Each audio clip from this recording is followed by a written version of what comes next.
Jadi yang dimaksud Islam Nusantara ini, yang tadi itu, yang kita protes itu, ternyata Islam Nusantara itu Wahabi, Bos. Oh, yang sesuai dengan sunnah. Oke.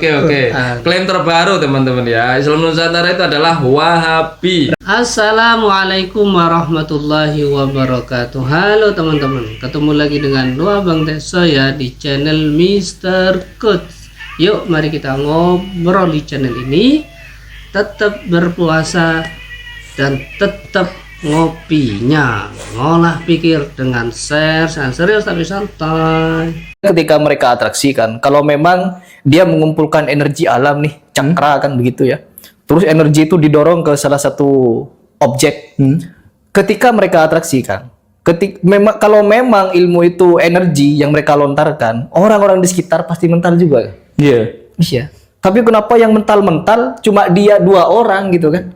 Didorong sampai mental ke belakang, orang-orang sampai minggir. Kok cuma dia yang mental? Kenapa orang sekitar enggak? Itu artinya bisa dikatakan janjian.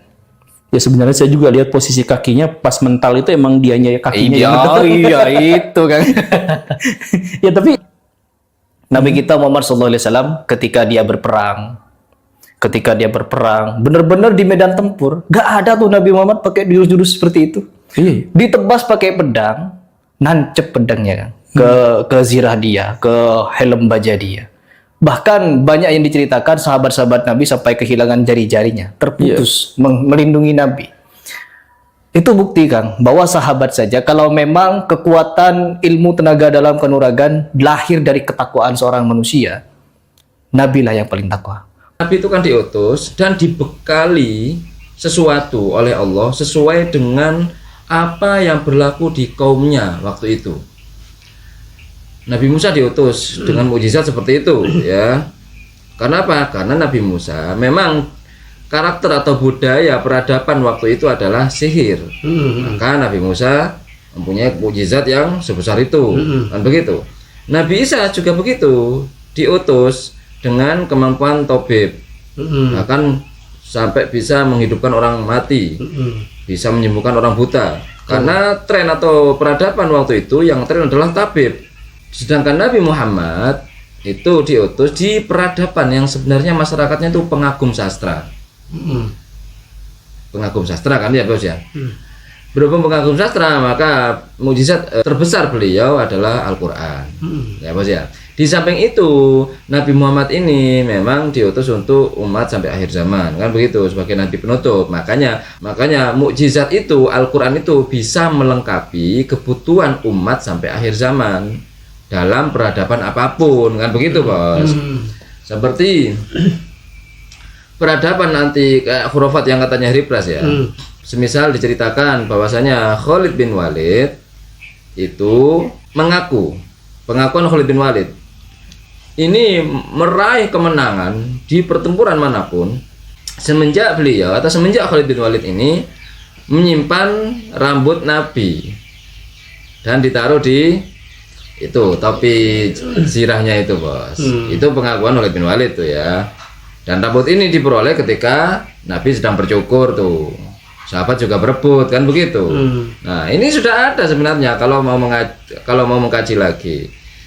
Dan sebenarnya masih banyak lagi cerita-cerita yang belum Anda ketahui, yang mungkin jika dilakukan orang sekarang itu Anda anggap khurafat. Gitu Bos ya. Padahal tidak semua khurafat. Ada memang yang khurafat, yang nipu-nipu, tapi ada juga memang asli, mauna atau karomah ada kan begitu ya. Hanya saja sekarang ini kebanyakan memang banyak sekali oknum-oknum yang mengatakan atau mengatasnamakan karomah. Padahal itu khurafat. Kan itu awal mulanya ini kan coba. Gimana? Enggak anti Islam Nusantara gitu. Enggak. Kan itu ada apa ya? Jadi kita tuh dikasih nama sama orang lain. Jadi ini karakternya gini, ini Wahabi. Heripras enggak anti Islam Nusantara. Wah, Anda dimari Pak Syafiq Basalamah Anda. Sekarang ada jaringan Islam Nusantara atau Jamaah Islam Nusantara yang mereka ingin memisahkan Islam dari mana? Dari Nabi Muhammad SAW. Karena Islam Nusantara sholatnya jangan pakai bahasa Arab lah. Kita kan di Indonesia. Jadi Allah Akbarnya diganti Allah Allah Maha Besar. Gimana jemaah? Jadi kalau dikatakan bagaimana masyarakat kita, itu yang terjadi dengan masyarakat kita. Islam Nusantara itu sesat, ya kan? Mengubah sholat menjadi bahasa Jawa katanya. Wah, ini Hari Pras nih nggak nyampe ilmunya ya. Harusnya belum nonton. Ya, makanya tuh nggak nyampe, ya kan? Ya setelah Akang dituduh Wahabi itu Akang nggak ikutan, misalkan oh yang ini tuh kelompoknya kelompok Asy'ariyah gitu, oh yang ini kelompoknya adalah kelompok Syiah. Akang pernah nggak bikin yang kayak gitu? Bikin gimana tuh? Ya tudingan-tudingan itu, oh kalau ini tuh Syiah, ini tuh ini gitu. Kalau tudingan-tudingan kan, kalau selama itu masih ada data dan fakta, saya tuding. Contohnya seperti Husain Ja'far Al-Haddad, maaf saya sebut ya, karena memang data-data menyebutkan kalau beliau itu Syiah. Maksudnya dia jelas alumninya dari mana, alma maternya apa, terus pembelaannya terhadap Syiah dan lain sebagainya. Siapa? Husain Ja'far Al-Haddad. Habib Ja'far. Habib Ja'far. Iya. Oh. Oke.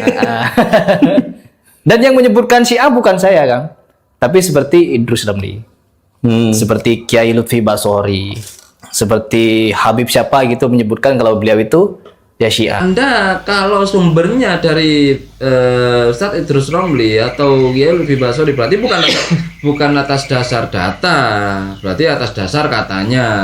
Kan begitu, Bos. Gitu, Bos, ya. Kalau bahasa ini Anda ini gimana? Anda sebenarnya Harus bisa membedakan berarti Bos, bukan, antara dia data tuh masih dengan... enggak, dia tuh masih separuh-separuh ngakunya.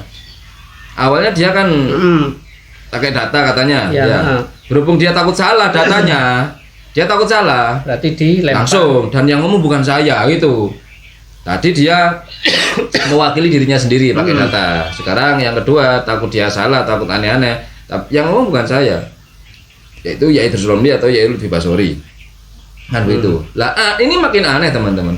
Kenapa tiba-tiba dia pakai referensi dari orang-orang ahli bid'ah atau ahli syubhat yang katanya mereka gitu? Kan dilarang katanya ngambil fatwa-fatwa dari ahli syubhat. Kenapa sekarang dipakai? Lah iya. Nah, ini ya orang-orang Wahabi ya. Kalian tuh sebenarnya standar ganda. Oh, Kan iya. kebiasaan mereka gitu. Nah, seperti ini contohnya. Ini salah satu saja. Kemarin-kemarinnya banyak. Karena ada orang yang menyampaikan seperti itu, ya sudah gitu, ikuti saja. Nah, karena ada orang yang menyampaikan gitu, ya sudah ikuti saja. Karena menguntungkan kan gitu.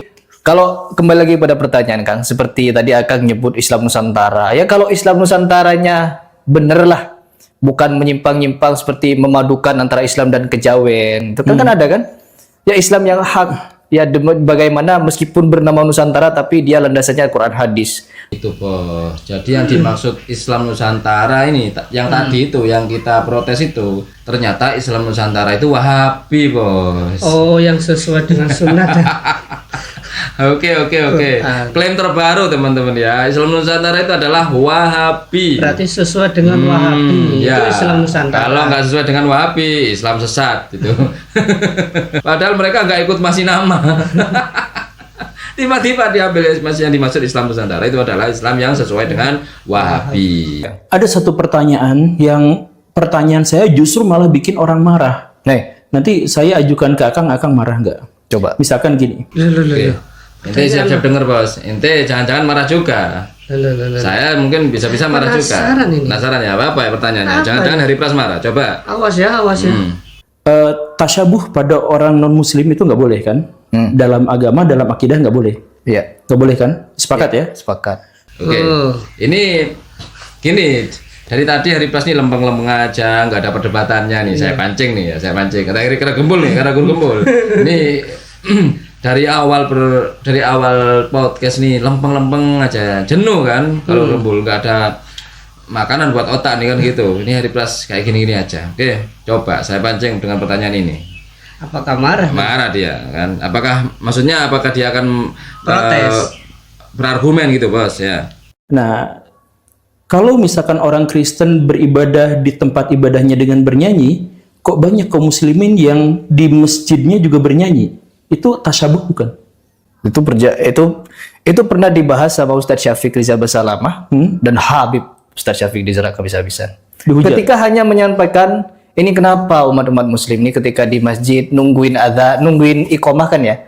Atau sebelum adzan mereka nyanyi-nyanyi. Kenceng pakai speaker kan? Ketika disampaikan kita gak perlu seperti itu. Cukup setelah adzan selesai nunggu iqamah, habis iqamah sholat jemaah. Ketika Ustadz Syafiq memberikan edukasi seperti itu habis ya. Nah ya itu makanya Habis. saya juga dimarahin, saya gak dijawab. Saya kan itu tuh tasyabuh atau bukan? Saya gak ngajuin apapun, saya cuma nanya aja itu, dan itu jawabannya adalah ya balik lagi. Padahal akan ngajak orang pikir kan? Ya. Kita ngajak orang mikir tapi mereka marah. Artinya mereka tersinggung. Oke, ternyata nggak seperti yang kita harapkan, Bos ya. Ternyata pertanyaannya itu, ya itu mah standar guru kumpul, itu di bawah standar. Itu tasyabuh apa bukan? Apa bukan? Ya bukan, kan gitu. Ya bukan lah bos. Ya kan bukan. Liriknya sudah beda. Yang dimaksud itu nyanyinya, gitu Bos. Ya kan? Ya kayaknya beda deh, bener-bener beda. Yang di gereja itu nyanyinya berjamaah, kebanyakan kan ya. Dipimpin juga. Kan gitu, kompak juga. Kompak, bareng. Gitu, kalau di sini bebas. Cuma sekedar nunggu imam terus kita zikir sholawatan. Yang bikin mirip itu tasyabuh karena kalian mengatakan nyanyi. Nah, itu baru. Padahal nggak nyanyi, zikir. Ini sebenarnya guru kumpul ini ngingetin kita kayaknya, Bos ya. Dulu waktu awal-awal kita ini. Ini nggak tahu ya apa guru kumpul ngingetin memorial itu, saya nggak tahu. Intinya dulu waktu kami bahas ini kami nyampein berarti Nabi nyanyi dong, ngajarin nyanyi, berarti ini Nabi juga ngajarin tasyabuh dong, kan begitu. Soalnya Nabi juga nyanyi dzikir sambil pakai lagu-lagu dengan rojas kan begitu, dengan bahar rojas kan begitu Bos ya. Kemudian hari pros mencak-mencak. Kira saja dari mana dalilnya? Jangan-jangan hadis palsu. Yang mana giliran disampaikan, nah melencap sudah sampai sekarang, kapok sudah, nggak pernah ngelihat kami, nggak pernah ngelihat channel kami itu ya teman-teman ya. Jadi nggak tasyabuh sama sekali, Bos ya. Ada bos. Ada tasyabuh, ya kan? Kenapa Pak Khalid, Pak Syafiq Basalamah bilang nyanyi-nyanyi? Ya karena beliau bodoh, itu saja sudah beres.